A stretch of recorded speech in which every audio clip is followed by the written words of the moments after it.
never smoke the dizzy, but we can always share some disease.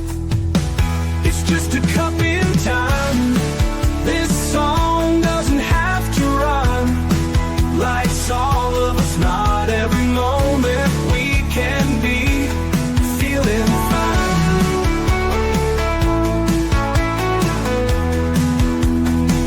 I wanna share a moment, just a second if you will, maybe even a cup of thrill.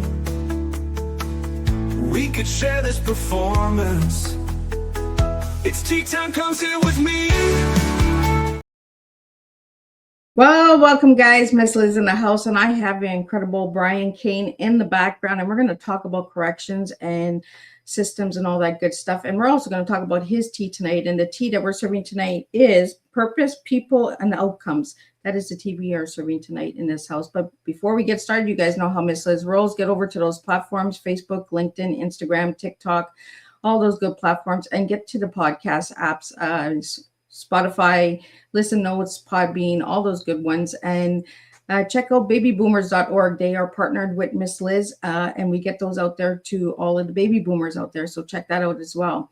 So let's get started with a disclaimer and then a beautiful intro. And then we're going to get Brian in here and we're going to spill his tea. And his tea is Purpose, People, and Outcomes. That's what we'll be serving tonight on Tea Time with Miss Liz. Disclaimer for Miss Liz's Tea Time live show. Miss Liz's Tea Time is a global platform dedicating to sharing real-life stories, diverse perspectives, and meaningful conversations that inspire awareness, healing, and connection. I'm Miss Liz is going live using StreamYard. Before leaving a comment during the live broadcast, please grant StreamYard permission to display your name at StreamYard.com. Please be advised that all the content brought forward during any Tea Time show is presented in good faith. However, discussions may include opinions, beliefs, and perspectives that do not necessarily represent the views of Miss Liz or the Tea Time platform. Information shared by guests is based on their own experiences and is perceived to be accurate at the giving time of airing. All guests, viewers, and participants are responsible for using their own good judgment when considering any action or decision that may relate to these discussions. Some episodes may cover sensitive topics, including but not limited to trauma, abuse, grief, mental health, and other emotionally triggering subjects. Listeners' and viewers' discretion is strongly advised. Tea Time with Miss Liz is an open discussion forum designed to offer insight, inspire awareness, and create connection. It is not a substitute for professional, medical, legal, or therapeutical advice. If you require professional support, please seek assistance from qualified professionals or trusted resources in your area. If you have any questions regarding this disclaimer or the content of the discussion, you are welcome to contact me, aka Miss Liz, directly at my email at bookingmissliz@gmail.com or visit my link tree at Miss Liz's Tea Time. By choosing to participate in, comment on, or view these live shows, you acknowledge and accept this disclaimer. Your participation is entirely voluntary. I, Miss Liz, welcomes you to join the conversation with an open heart, and if at any time you feel this platform is not right for you, I respect your wishes and decision and welcome you back whenever you are ready. Tea Time with Miss Liz is serving truth and awareness one cup at a time. Well, welcome back to Tea Time with Miss Liz, where we don't just talk about change, we sit in the reality of what it actually takes to create it. Tonight's guest brings a perspective that most people don't see and many don't fully understand. Please join me in welcoming Brian Kane, CEO of Social Purpose Corrections, the United States' first outcomes-based nonprofit correctional operation focused on transforming prison cultures from the inside out. Brian's journey didn't start in a reform system. It started inside the traditional one. He's seen what works, what quietly breaks, and what people often choose not to acknowledge. His leadership has been shaped through real experiences, working his way through roles from warden to senior security leadership, leading change in facilities across the country. His approach is not about theory, it is about people. Staff first, residents alongside them, leadership included, whether it's comfortable or not. He believes something many people struggle to accept, that safety, dignity, accountability, and rehabilitation can exist together.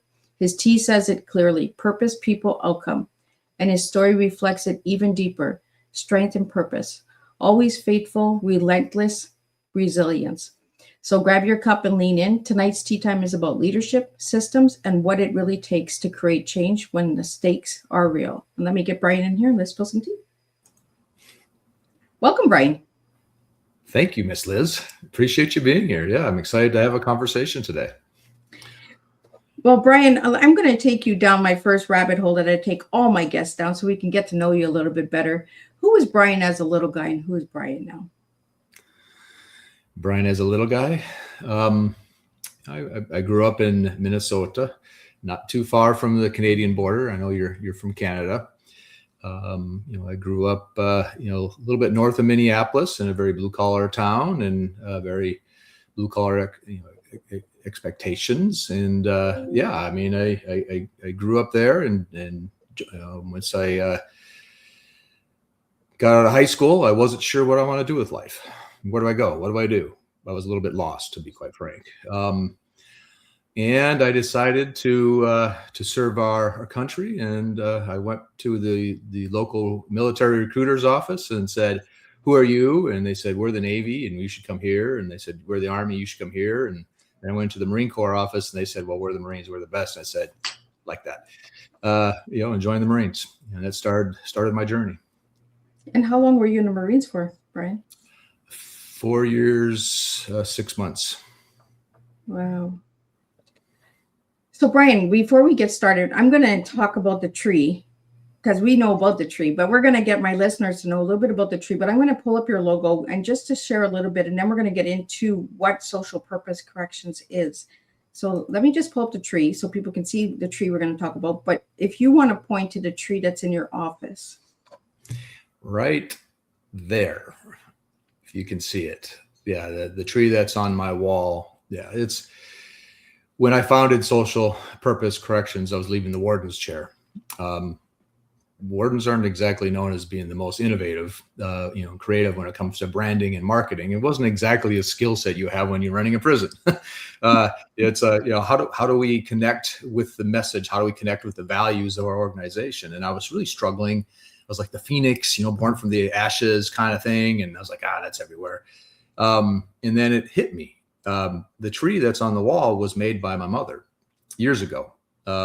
She's a very craft person. And I started to connect the values of social purpose corrections with the tree, the roots, the strong roots of growth. Without roots, you can't grow. The trunk of the tree, the strength of the tree that can weather the wind and the storms. And then the growth, the leaves, and the seasons. You have the fall and the winter when you lose your leaves, but then you're reborn again, or you grow again in the spring. And I was like, now the tree is kind of a standard symbol too, as far as branding goes. But I really connected with it, and the connection was not because I thought, hey, the tree is great. I connected because I was looking at the tree on the wall, which is, a reflection of my mother's love for me, and she made that. And I was like, there you go. And that was the beginning of how do we connect our values within social purpose corrections to a branding or to a visual relation to what we do. So that's where the tree came from. Yeah, let's talk about that because I want to get into the mission, the purpose, and the values of social purpose corrections. Yeah. Would it be, I'd like to talk about why SPC first. Would you mind if I go down that path? Yeah. Let's go down that path. Yeah. It's, when I was discharged from the Marines, I went back to my hometown and went to college at a local state university in Minnesota. And, I was interested in law enforcement at the time. And so I went through criminal justice without really understanding what that meant. And when I completed the degree, I needed to go find a job. And, in that interim, I was interested in law enforcement, like many Marines naturally kind of gravitate to. And there's this independent private prison in Western Minnesota that was opening. And I was like, well, I never wanted to work in a prison, but I need a job until I can figure all this out. And so I was connected. My brother at the time was engaged to the daughter of the mayor of the town who founded the prison, and so I made a call and sent in my resume and application, and I was immediately hired as a supervisor. So I was like, as a kid, I don't think anyone on your podcast listening right now, when you grow up as a kid, what do you want to be when you get older? I want to be a firefighter. I want to be a police officer. I want to be an attorney. I want to whatever they want. Nobody grows up saying, I want to work in a prison. That's just not something that you do as youth. And neither did I. And I wasn't really thrilled about the idea of working in a prison, but I was like, it was an independent city economic development project. So it was in Appleton, Minnesota. So very remote, very rural, and struggling as a town, losing people to the bigger cities, and, the small farms were shutting down, and they were looking for a way to grow the economy. And so they built a 516 bed prison, of all things. Ooh. And so I took the job. They offered me a immediate supervisor. So, you have correctional officer, then you have correctional sergeant. So I was hired as a sergeant because of my military experience. And that started a journey in corrections, a journey I never anticipated that happened again. But once I got there, I was intrigued. It was very military. Clearly, I was, Marine Corps is there's a relation and connection there. By the way, it turns into be part of the root problem of corrections. But the reality is I connected to it. It's a people business. I mean, really, there isn't much, maybe education, but when you look at people businesses, you have corrections, you have the staff, that run the facilities, and you have the incarcerated that are incarcerated within those facilities. Everything you do is about people. And so I was attracted to it. And then one of the big private prison companies bought that facility. And so, and then I went from being an independent city-owned prison to being part of a 65 prison organization. Just so your listeners understand, in the United States, of the 2 million people we incarcerate, which is another issue, the 92% of the 2 million are run by government corrections, and then 8% are run by for-profit private prisons. I worked on the 8% side. And so I promoted quickly. I was the head of security of 65 prisons, the first head of security of this company for 65 prisons, overall security. And then I took my first of 5 warden jobs. And so in the U.S. and private prisons, you contract with the government to provide a service, which is to manage detainees or incarcerated people for these different jurisdictions. And so I ran prisons for the Bureau of Prisons, the largest system in the United States. I ran prisons for 6 states, U.S. Marshals, immigration detention, a couple small jails. So, it's kind of the understanding of 16 different jurisdictions. So I learned cultures from 16 different states, federal agencies, and local agencies about how we do corrections in the United States. And in the United States, and I'm pretty safe to saying, in the world for that matter, the corrections is done a certain way. It's been that way for, in some cases, hundreds of years. Yeah. And I call it the Kool-Aid. So you're taught how to do corrections the way corrections has always been done. You're in this box. This is corrections. If you're good at what's inside that box, you can get promoted. If you think outside that box, you're probably not going to be very well received. Well, I wasn't a very in the box kind of guy. I didn't think so. Yeah. And in the warden seat, you're looking at the challenges of running a prison, which is like running a city. You have your own police department, your own fire department, your own public works, your own high school, your own hospital, your own massive cafeteria, all within this small space because it's a secure facility. And the better I started understanding the outcomes of corrections, I mean, what are we producing? Recidivism, 2/3 fail rate. I mean, think about that for a second. 2/3 of the people that are incarcerated come back. Well, that's not good. There's when you look at organizations, whether it's government or not, there's a return on the investment that you put into it. And to have failure 2/3 of the time based off of your product, I mean, in this case, it's human beings and helping them. After a while, I was like, well, this doesn't work. The lifespan of a correctional officer in the United States is 59 years old. The average of a male in the United States is 76? corrections Wow. kills you. I mean, the job kills you. I mean, I'm not exaggerating. Number one divorce rate of any occupation, correctional officer. Number one suicide rate of any occupation, correctional officer. Lifespan, 17 years less than general society. Folks, this doesn't work. And I became more and more frustrated sitting in that warden's chair, and people perceive wardens, you have all this power and authority. Well, you do and you don't. How do you affect culture change to change those outcomes? The lifespan, I mean, that's just the staff. Incarcerated, the lifespan is significantly lower too. But how do we help people become better? How do we help people go back to society and be successful, be fathers, mothers, pay their taxes, participate in their faith-based or the faith organizations to become a member of society, but we're really not giving them a fair chance because we're warehousing human beings. And we're very good at it. And that's what the system is designed to do. And that's what it does well. So I'll pause there because I could talk for a very long time on corrections. And I forget your original question, to be honest with you. No. It's all good. You're getting good information out there, and the listeners are enjoying what we're getting out there. I just want to go back to the 92% government prisons and the 8% private prisons, because maybe people don't know that is how it works. Did you work only in the private? I did. Yeah, there's significance to that. And I know there's pretty strong feelings on for-profit corrections and not, and I'm not necessarily here to go into that. But the point being in private corrections as different than government corrections, as a warden in private corrections, you have the same responsibility as government corrections to run your institution. But you also have the responsibility of understanding root cause, symptoms, and solutions because you're a for-profit company. The more efficient you run, the more obviously revenue that's generated. The violence is expensive, so you don't want violence. You take actions to stop that stuff from happening.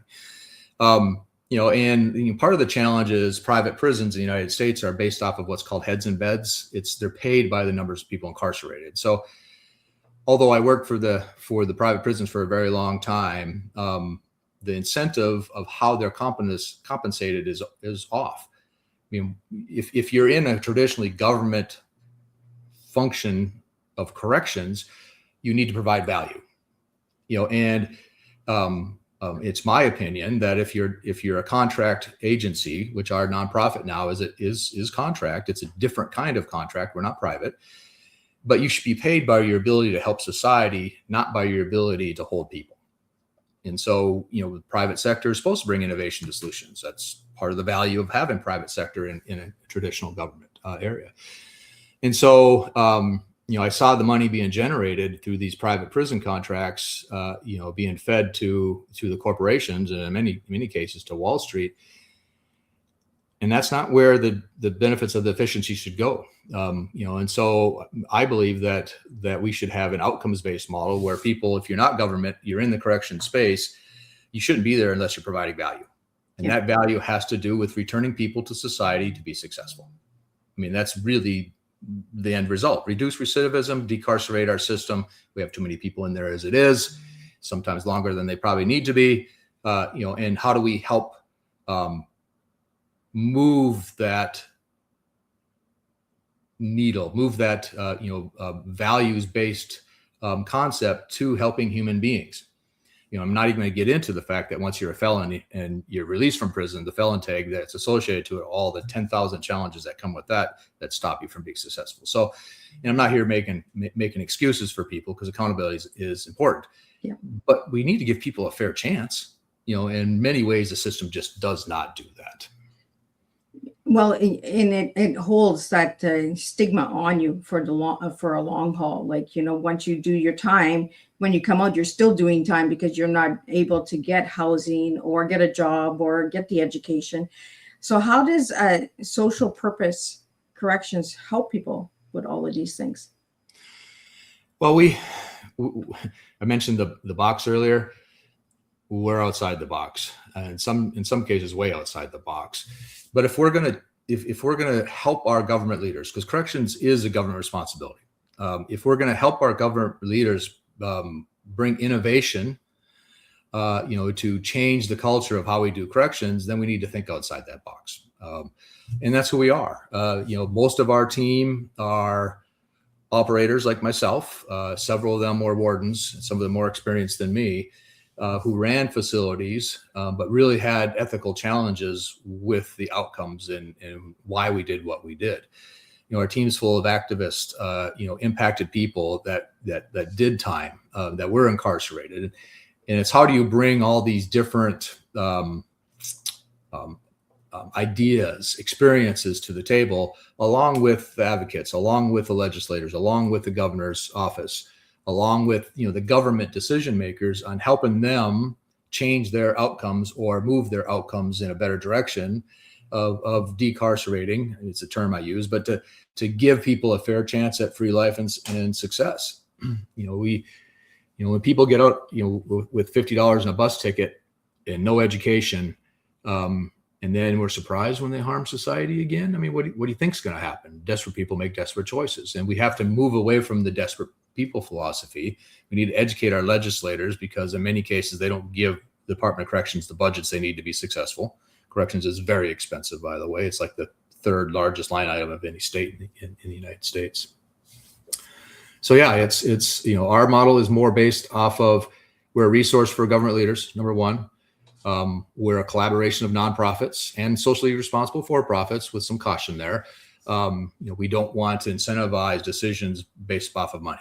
And really that's one of the problems in the United States, is decisions are made based off of profit, whether it's on the government side or the non-government side, the private prison side. So, in our model it's not profit based. Our model is humanities based. How do we change this without making decisions based off of making somebody money? Right. People over certain systems and services. Right. So we have a couple of comments and questions that are coming in that I just want to get out to you, Brian, and then we'll get into a little bit more information that I have here that I want to get out. The people over system mindset is so powerful. We had a question here that I popped up while you were talking about transformation. Just want to go back up. Let me see where it is.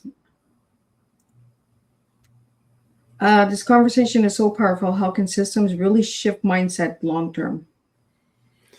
Excellent question. I mean, one of the frustrations that we deal with pretty consistently is corrections is one of those parts of society that people just don't think about. You won't find a governor running off a corrections reform platform, because they don't want to use their political capital on something like prisons, as an example. And how do we educate general society? How do we educate the voters on what they're paying for?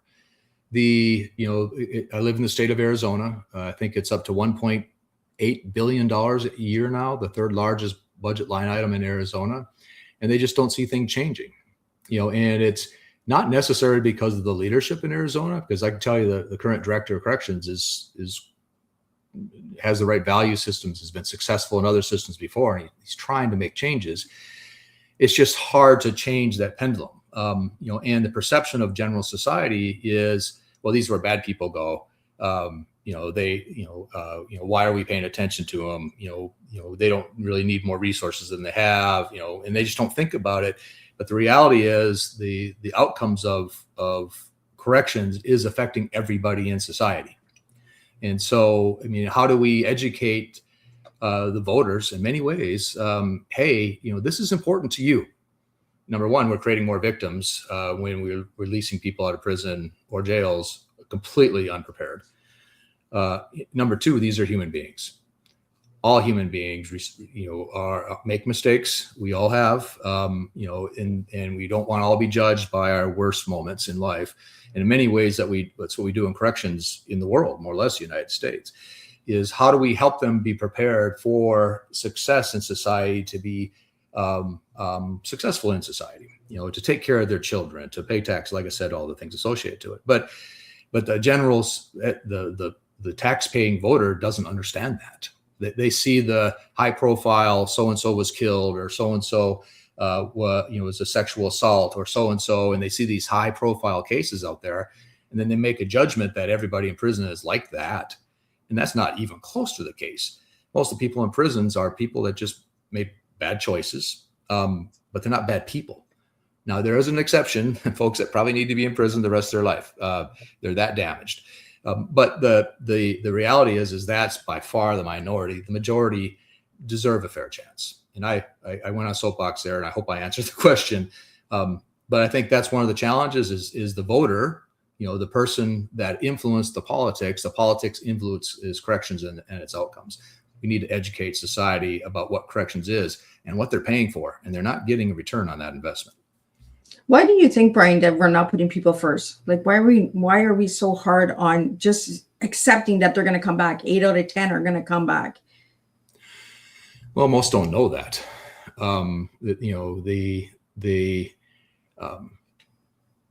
I think that the political narrative, in many ways, nobody wins an election on soft on crime. It doesn't matter if you're Democrat, Independent, or Republican. You are not going to win on a soft on crime platform. And so, the converse of that is you run an accountability platform, emotionally, that kind of makes sense. Okay.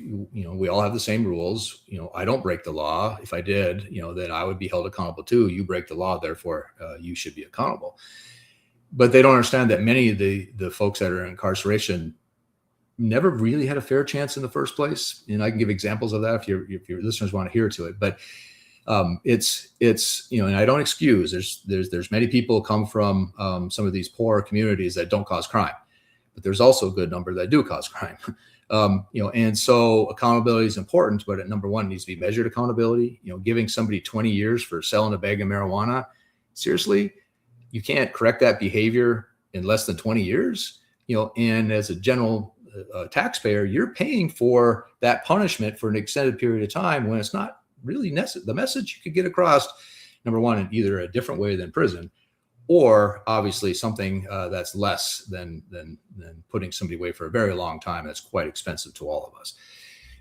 But it's hard when the politicians rule, policy, and hard on crime wins. Soft on crime loses. Nobody wants to be perceived that way. So you see a lot of legislation that's based off of, well, let's increase the sentence. Let's increase the time for X offense from 10 years to 15 years. People see that, no, I'm tough because I'm hard on crime. When all reality, that's worse for crime, because all we're doing is they're more frustrated. They're learning skills, crime skills inside of incarceration that are not helpful to a productive life. And then they're released worse than they came in because, again, we're warehousing people, and that's just quite not helpful. So yeah, it's how do we work together as a society to make this important? Because until we make it important, the politicians aren't going to care. And if the politicians aren't supporting corrections and reform, then we're just not going to see a lot of effort to modify or change the system. And that's where we come in as a nonprofit, is to educate folks, number one, because we worked in prisons for a very long time. But number two, we're bringing innovative ideas to solve the problem and the cost. And a lot of the motivation for politicians, no matter which side, is the exorbitant cost of corrections. How do we minimize that? How do we reduce that? Well, we do that by helping human beings. I mean, it's not a difficult solution. Well, we have a question here for you, Brian, is what motivated you the most to get into doing what you're doing today? I grew up in corrections with the mindset that people that go to prison should be accountable for their crime. I don't hurt people. Therefore, if you do, you should. And I bought into I call it the Kool-Aid mindset. This is how we do corrections in the United States, and people drink the Kool-Aid. Well, as a young corrections person, I was taught in the academy, this is how we do corrections. It's very us, the staff, versus the incarcerated. To use a military example, it's us versus the enemy, which is the incarcerated. And I can give you all kinds of examples of how that culture exists today in the United States. And part of that culture is because security staff are compromised or all staff can be compromised by incarcerated people to bring in drugs, guns, fall in love, have sex, things that you can't do inside of a prison. And so over the years in the history of corrections, they keep separating the staff from the incarcerated folks, the residents. And that division as gets wider and wider is completely counterproductive, because as a warden, I'm watching this. I'm running very difficult, violent prisons. I was successful at changing cultures, which gave me confidence. But I've learned quickly that it's separating, as an example, separating the staff from the residents intentionally is counterproductive, because we're not helping the residents become better people. All we're doing is the struggle internally within the prisons every day, us versus them, us versus them. Yeah. So a staff member, for example, if they talk to an incarcerated person for more than 5 minutes, well, they're potentially compromised, and they can put under investigation for that, which sounds maybe silly to your listeners. But in a corrections world, it's like, well, we got to make sure that staff doesn't get compromised, because if they bring in guns and drugs, that's going to make everybody less safe, which is true. And then on the incarcerated side, the politics, the race politics with incarceration within the United States, and I think you'll see this beyond, is the white inmates associate with white inmates, black inmates associated with black inmates, the Hispanics associated with Hispanics. Each one of those races has their own leaders. Each one of those leaders has a power system and control system within that institution. One might bring in, work to bring in drugs. One focuses on making homemade alcohol inside, which is possible. One is focused on tobacco, because tobacco is typically not allowed in U.S. corrections. And then, so now you have the power struggle within the incarcerated ranks, and none of that is helpful for helping human beings be better. And then, so you have all this dynamics going on, and everything's firefighting mode and fixing problems. And this went bad. What are we going to do to change it? And they keep making it more and more secure, and more distance between the staff and the residents and their families, for that matter, because of how it's operated. So, it's all that saying is none of that's helpful. And none of that is necessarily has to happen the way that our culture requires it to happen within the United States. And that's where, as a warden, when I really started to question the whys, why do we make sure we separate the staff from the incarcerated? Okay, so because they don't get compromised. But we do understand that people come to corrections in many ways because they want to help human beings. I mean, that's why they take the job. But then you get into the job, and in the academy, they say, oh, this is what's going to happen, and this is how it's going to work, and you feel good about it. But then you get on the floor, and the experienced staff tell you, well, that's not how we do it here. This is what's going to happen. And then they separate, and so the more I saw the root cause of the problems, and as an operator, I actually was effective in helping fix that and changing cultures, the more confidence I had that I can help our government leaders do better. And which is part of, the more frustrated I became, the more attuned I became to the problem. As an example, when you grow up in corrections within the box, no one talks about recidivism. If you're a correctional officer, that's not something you talk about. It's, did you get assaulted today? What happened in G-Pod? What's the, which staff member is sleeping with what staff member? And these are the kind of problems that you're dealing with. And I'm looking at it and going, well, none of this is helpful. Yeah. If we understand our end in mind here, our culture, which is values connected to behavior, if our values are to help human beings, then what behavior exists within this organization to help human beings? Still being safe and secure. You just can't open up the prison and let people do what they want. But there's a way to merge that together, and I think that's grew more and more. Part for me is faith. I can't in good conscience be part of a system that I know is harming human beings, whether it's the lifespan of a staff member or an incarcerated person having a fair chance of getting out.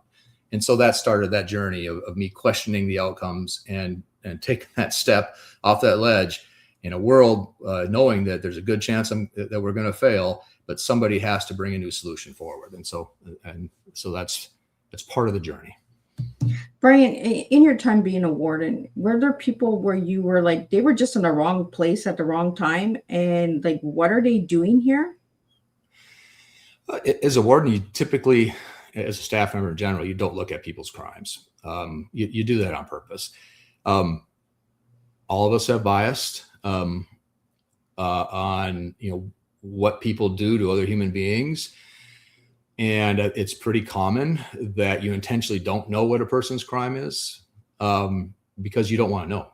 Because when you do know, and if it's something that triggers you personally or otherwise, you treat them differently.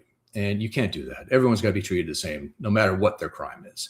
And so, although as a warden, I mean, I had to in some cases know what they've done, but I can tell you it was very limited, and it was only if I had to understand what that person did, either in order to help them or to better understand, why they are acting and behaving the way that they are. I think one of the things important for your listeners to understand too is, I mean, we look at corrections as a whole. I mean, what is corrections?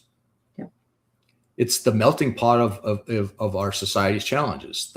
The prisons are the mental health hospitals in the United States. They closed them down in the 80s. I mean, so if you have a severely mental health a person, they send them to prison, and now you have to deal with them, but you don't have the resources to handle that kind of person that needs that kind of help. It's homelessness, it's inequality, it's poverty, it's the addictions. It's where people that have severe addictions, whether it's alcohol, drugs, whatever, gambling, what have you, they eventually will end up in prison if they don't address those addictions. So you take all of society's challenges and you put them in one place, which is the end of the road, and that's prisons. And then you don't give the wardens and staff and leadership resources to help those folks, and then we wonder why we're not successful. And that has to change. And so that's some of the challenges associated with when we talk about changing culture, and there is an answer there. So I don't want to give this, holy cow, this is hopeless. No, it's not. It's just we have to get outside the box. Yeah. And we got to start treating people like human beings. Absolutely. And understand that, what put people in prison doesn't go away because they're in prison. I mean, those behaviors still exist, but you have to have a culture that reinforcing that those behaviors are not acceptable, that they're not part of how we transition into society from incarceration. And you have to set up a culture internally that's supportive of change. Punishment is the restriction of freedom. It's not our job in corrections to punish people.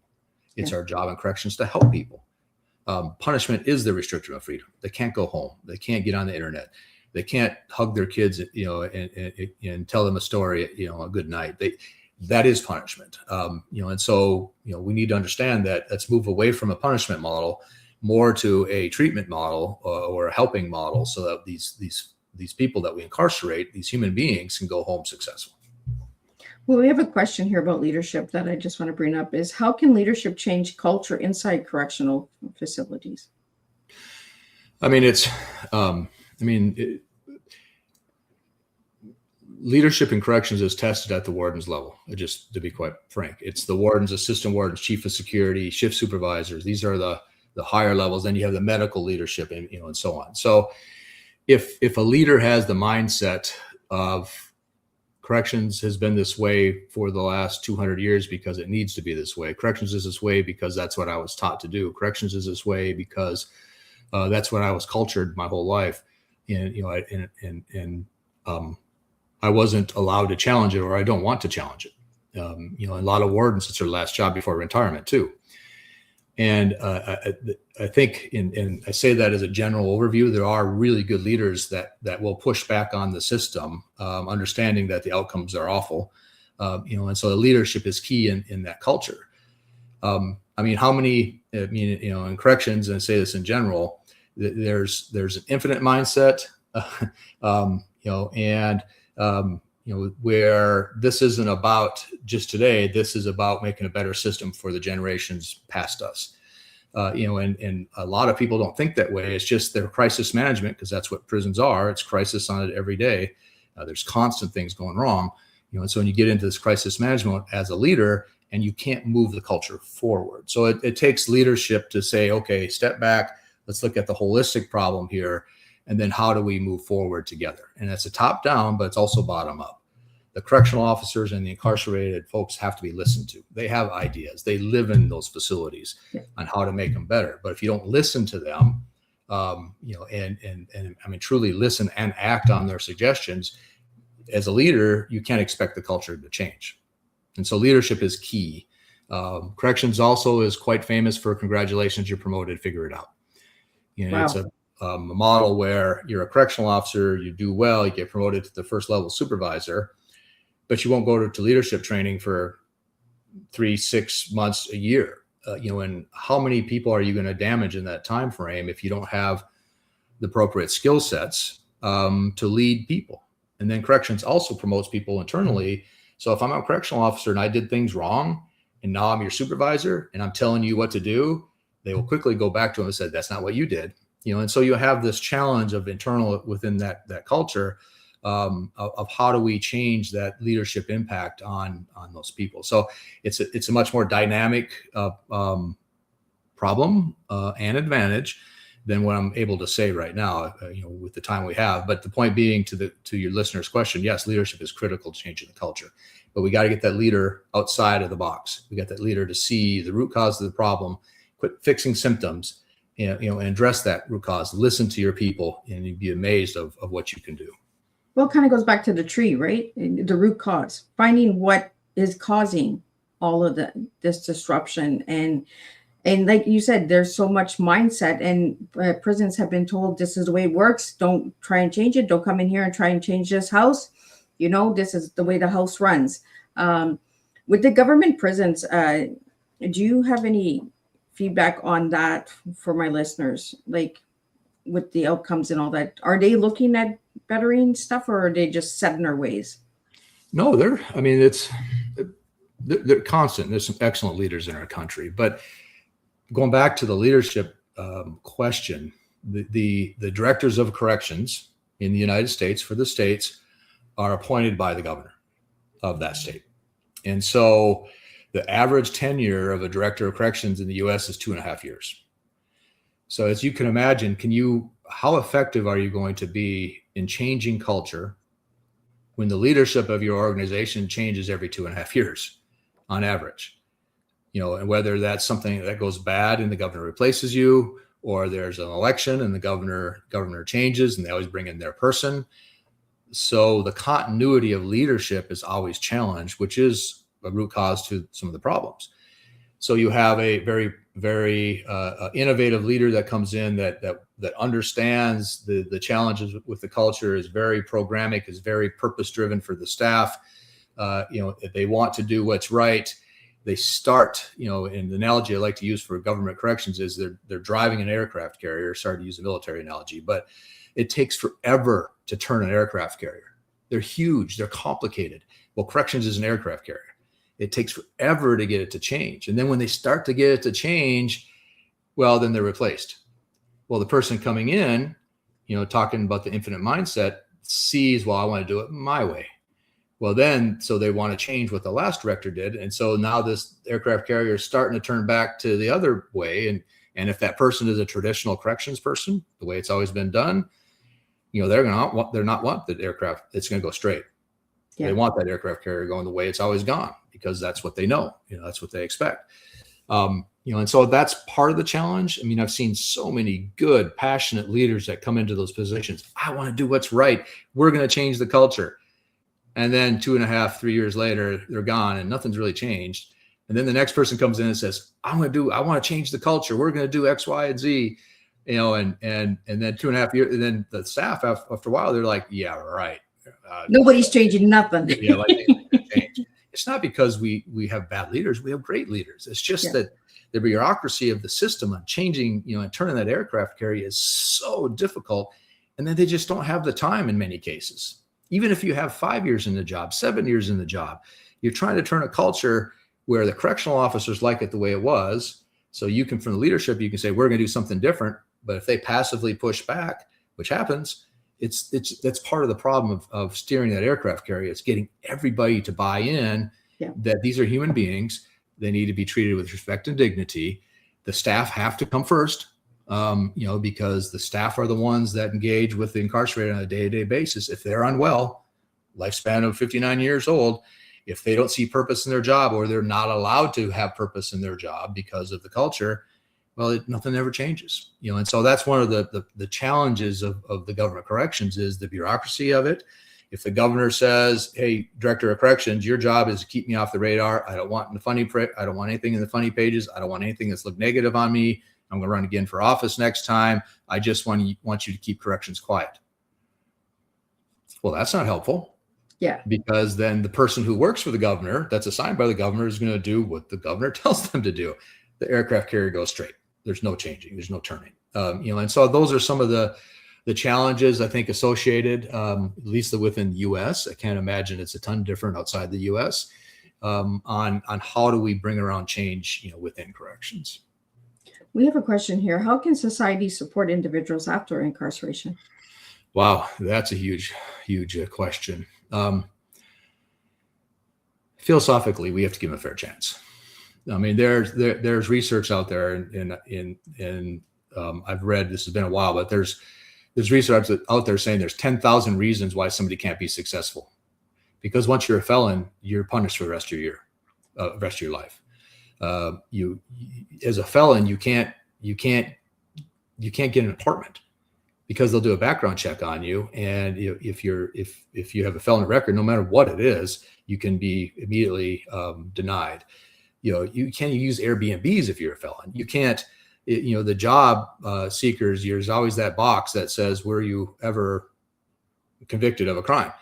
And now a lot of states are going to ban the box, which is important. But the reality is people have this perception that if you did time, if you were incarcerated, you are not a good employee. But all the research shows opposite. They're more loyal, they're more dedicated, they're more devoted, they're more disciplined, and they buy into the company's values because they gave them a chance. But there's all these different reasons. If you're released out of prison with $50 in a bus ticket, but you have to go to probation and parole, and you have to pay for your drug tests, and they cost $30. I mean, it's just the system is designed. Or you don't have a driver's license because you lost it because you had fines, fees, associated, but you don't have any money. But now you don't have a driver's license. So now, in order to get to an interview to have a job, I don't have any money for an Uber. I definitely don't have a car, or I get access to a car. I drive without a license. You get revoked. I mean, it's just, I could go on and on. Yeah. I would encourage it's made to fail, right? If your listeners ever get a chance to go to a reentry simulation, they do them all across, I know, the United States, and I think outside of that. It's based off of the challenges associated to once you're released from prison. Go through it. I went through the last one. I think I got put in jail 3 times. Wow. It's not like I don't know what to do. I've been immersed in the system for my whole career. Things happened to me in the simulation that I didn't have control over, that put me in jail and violated me, just because of the way the system is designed. So if any of your listeners are interested, find a reentry simulation. It's 4 or 5 hours. Go attend that. And that'll give you a new appreciation for the challenges associated to being released from the system. So Brian, let's talk quickly about social. I just went blank. Sorry. Social purpose corrections. Yes, Yeah. I just did a blank. Sorry, guys. Nope. So social purpose correction. And let's talk about how you help the incarcerated. Is it after they come out or during the process of the release, parole, all that stuff? We are designed to be a tool for a government leader's toolbox on fixing problems. So there are 3 tiers to our model. Number 1 is to operate full prisons and jails as an outcomes-based nonprofit. So we're only compensated when we help society. Number 2 is to operate medical departments within corrections. Half of U.S. corrections is run by for-profit medical companies. And I won't say that they're all bad, but I will say that they have a really terrible reputation. And then the last thing is consulting. And when I say that, I hesitate because the word consultant is a trigger for me. Having been a warden, consultants would show up and tell me how to do things and walk out of the door, and I'll be looking at it like, you have no idea what you're talking about. We are consultants with skin in the game. Our number 1 priority right now, when you look at root cause, is to help staff be well. If you can't retain staff, if you have 40% officer vacancies, that means programs doesn't happen, rec doesn't happen, visits don't happen because they pull security into the critical posts. And that's happening across our country right now because there's not a lot of purpose to the job, and the younger generation doesn't want to work there. And so until we can fix the staffing crisis right now, recidivism, we're not going to have a chance of impacting that. And so a lot of our consulting is how do we bring wellness to the staff? How do we help a warden adjust their culture to be supportive of purpose for the people who work there? the number one recruiter in corrections is the officer. They tell their friends, I love my job, or they tell their friends, I hate my job. If they love their job, you're not going to have a problem, staffing your facility. If they're going home and saying, I don't like what I'm doing, well, then people just don't work there. I'm being a little generic there, but the reality is on the consulting side, we're here with skin in the game to help government leaders. And we have some examples of outside the U.S. of how we're helping with international corrections too. But how do we help leaders adjust their culture or bring strategies forward that are pro-social, proactive, and good for changing and moving that aircraft carrier? So Brian, how do we get ahead with your systems and services? Like, do you have events that people can attend? Are you only working through the prisons or outside of the prisons? How can people find out more? Well, we go wherever the government leaders ask us to be quite frank. What's their pain point? And are they interested in innovation or are they not? So, we're seeing some traction on full detention operations. We're seeing some traction on correctional officer retention strategies. We're very invested in, there's 3 nonprofit prisons in the world. There's one in Belize, one in South Korea, and a larger organization out of Brazil. They're nonprofit facilities that actually operate full detention centers. Brazil, I think, has 69 of them. But the Belize Central Prison is a faith-based nonprofit. There's the most successful facility in South Korea on managing recidivism is a faith-based nonprofit. Their values, although they're all faith supportive, their values are very Christian faith centered, but then the staff act and perform based off of the values of that facility. And so it's just a whole different feel and a whole different environment. And we're trying to bring some of that to the US, and there are examples of nonprofit prisons within the world that are quite successful in addressing recidivism. Like, government ran it with 70% when they're running it at 17%. Kind of success. I mean, it's significant. Wow. Huge number difference too. Mm-hmm. So Brian, do you want to talk a little bit about how much it costs to fund prisons in the US? Because I got a number here, 81 billion annual cost for US corrections. That's a little outdated. I think it's a little less now, just because some states have reduced their numbers of incarcerated, but still the United States is, and this is the Marine talking in me, but the United States, a country that I would gladly fight for today, but I can't be okay with the fact that we're number one at incarcerating our people. If there's any metrics, the United States should be number one for many things. Education should be number one, and we're not even close. But we are number one in incarceration. There's a disconnect there. And so I think it's, again, back to your point earlier, it's how do we educate people to get them to engage with their decision makers, with their leaders on supporting people who want to move the aircraft carrier and turn it relatively quick. I got distracted there, so I hope I answered your question. No, that's good. We're both spacing out. Yeah. Brian, I want to talk to you about the mission, purpose, and values of social purpose corrections. How did you get that all together, and how many team members do you have, and all of that good stuff? So I did check on the website. If people want to check out the website, just maybe give out a show for the website so people can check out a little bit more. I just want my listeners to understand a little bit more of what we're talking about tonight. Well, we are, as you can imagine, we're challenging a system, and we're the first of our kind in the United States, and one of the first of our kind in the world.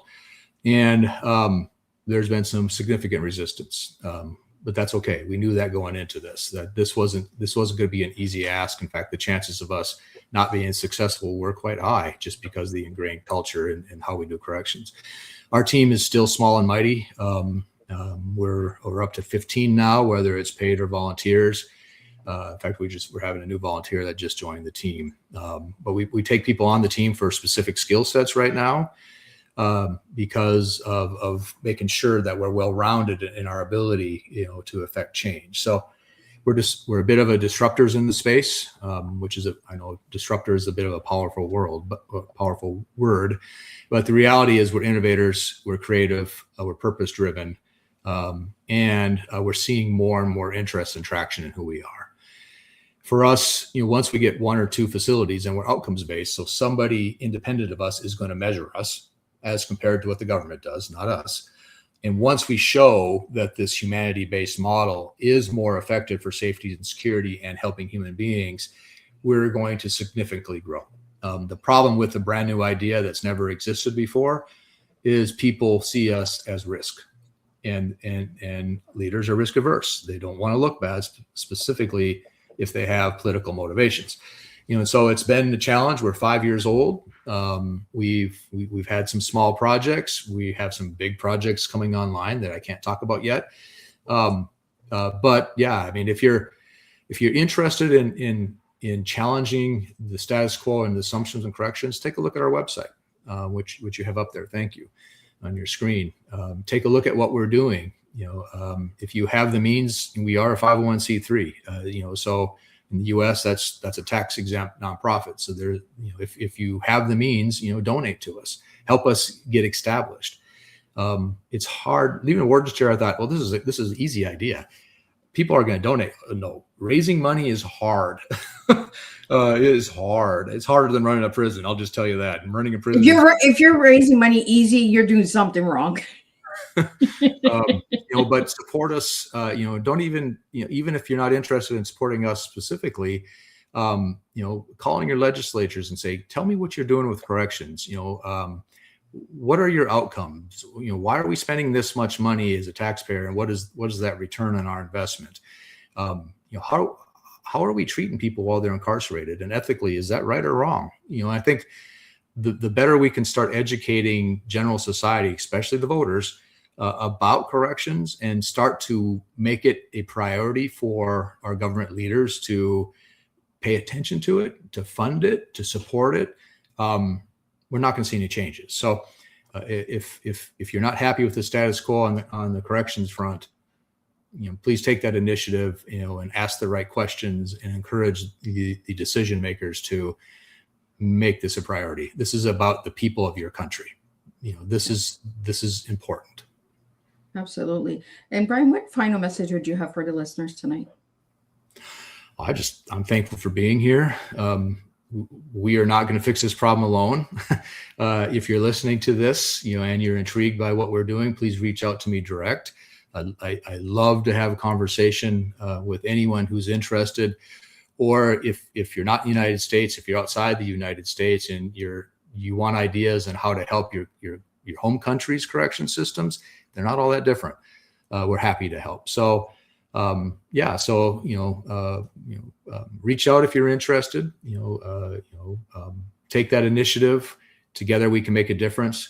And the reality is divided, we're going to have challenges. So yeah. Well, I want to really thank you, Brian, for sharing this tonight with us and getting this information out there, because this is the kind of conversations we need to start having, is these open heart, real raw conversations about human beings. Brian, if you could just spell out your website for the audio listeners so they can check out the website, and then I'm going to just do a quick wrap up of what tonight's tea time was. Thank you, Miss Liz. It's spcor.org. So socialpurposecorrections.org, spcor.org.